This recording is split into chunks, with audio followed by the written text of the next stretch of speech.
America is entering one of the most turbulent political moments in modern history. In the past few days, President Donald Trump has accused Democratic lawmakers of, quote, seditious behavior punishable by death.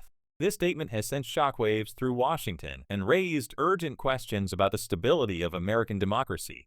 Tonight, we break down what happened, why it matters, and what this means for the future of the United States.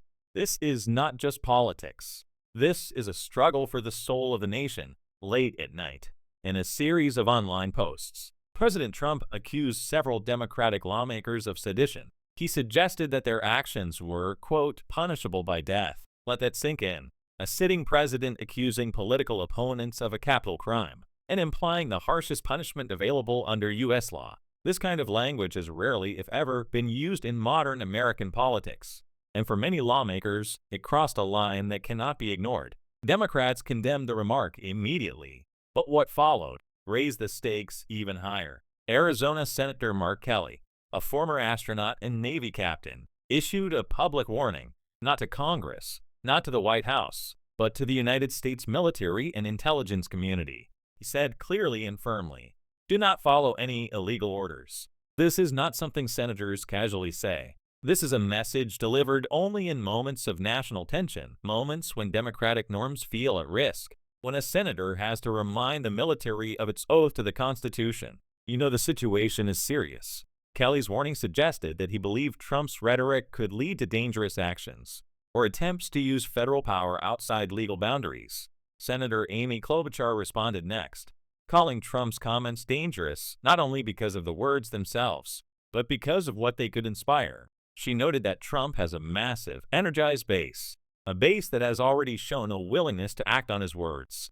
As seen on January 6th, Klobuchar argued that framing political disagreement as treason or sedition creates a dangerous moral justification for violence. She warned that rhetoric like this erodes democratic norms and places lawmakers, federal employees, and even regular citizens at risk. Political experts are calling this moment a turning point. Trump has used harsh rhetoric before, but this, they say, is escalation, accusing opponents of treason, suggesting death as punishment, implying illegitimacy in basic political processes. These are tactics seen in struggling democracies around the world, not stable ones. Analysts warn that this type of language is often used to justify extraordinary powers and to delegitimize elections or political institutions. The concern is simple. When leaders blur the line between political disagreement and criminal behavior, democracy begins to fracture. Many Democratic lawmakers fear these comments could spark real-world attacks. The FBI has repeatedly warned about threats against public officials, and several members of Congress have already increased personal security. Threat levels, according to staffers, have risen dramatically. Republicans are split. Some defend Trump, saying his remarks are being taken out of context. Others, privately, say they are worried the rhetoric is slipping into authoritarian territory. But very few Republicans have publicly condemned the remarks. That silence speaks volumes. Foreign governments have contacted U.S. diplomats, expressing concern about America's political stability. Allies are wondering whether the U.S. can continue to lead globally when its internal political system appears to be in crisis. To understand the intensity of this moment, we must acknowledge the broader tension already gripping the country. The federal government has just reopened after the longest shutdown ever recorded, and it's only funded until January 2026. Federal employees missed paychecks, agencies stalled, national parks, airports, and essential services were disrupted. The nation was already exhausted, even before this new political firestorm began. At the same time, pressure is building for the release of new documents tied to the Epstein investigation. These revelations have stirred political chaos, distrust, and calls for transparency. It's another heavy weight pressing on Washington, right as the Trump controversy erupts. And internationally, the United States is escalating military presence in the Caribbean. Reports suggest the administration is identifying land targets connected to Venezuela and designating the Cartel of the Suns as a foreign terrorist organization. This opens the door to potential military action, creating yet another front of tension. So, where does this lead? What comes next? Experts suggest three possible outcomes.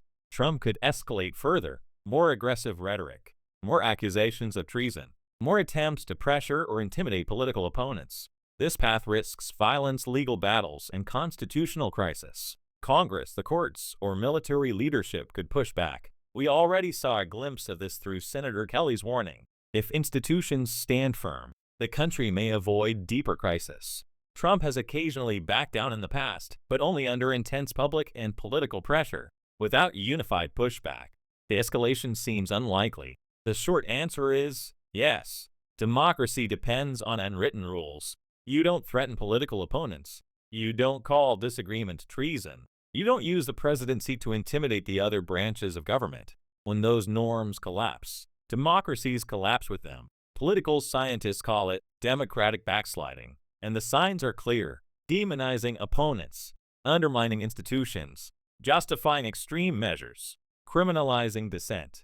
We are watching these steps unfold in real time. The coming weeks will shape the direction of the nation. Will Trump continue escalating his rhetoric? Will Congress respond with unified pressure? Will Americans demand accountability? Or will this moment passive only to return later in a more powerful form? These questions matter because this is not only about one man, but about the future of American democracy itself. The United States stands at a crossroads. Never before has a president suggested capital punishment for elected officials. Never before have lawmakers warned the military against illegal orders. Never before has the balance of democracy felt this fragile. This is not normal. This is not political drama. This is a turning point. Stay informed, stay aware, and stay engaged. I'm James Williams, and this is Next Gen America News. If you found this report valuable, subscribe, activate notifications, and share this video. Your voice and your awareness matter now more than ever.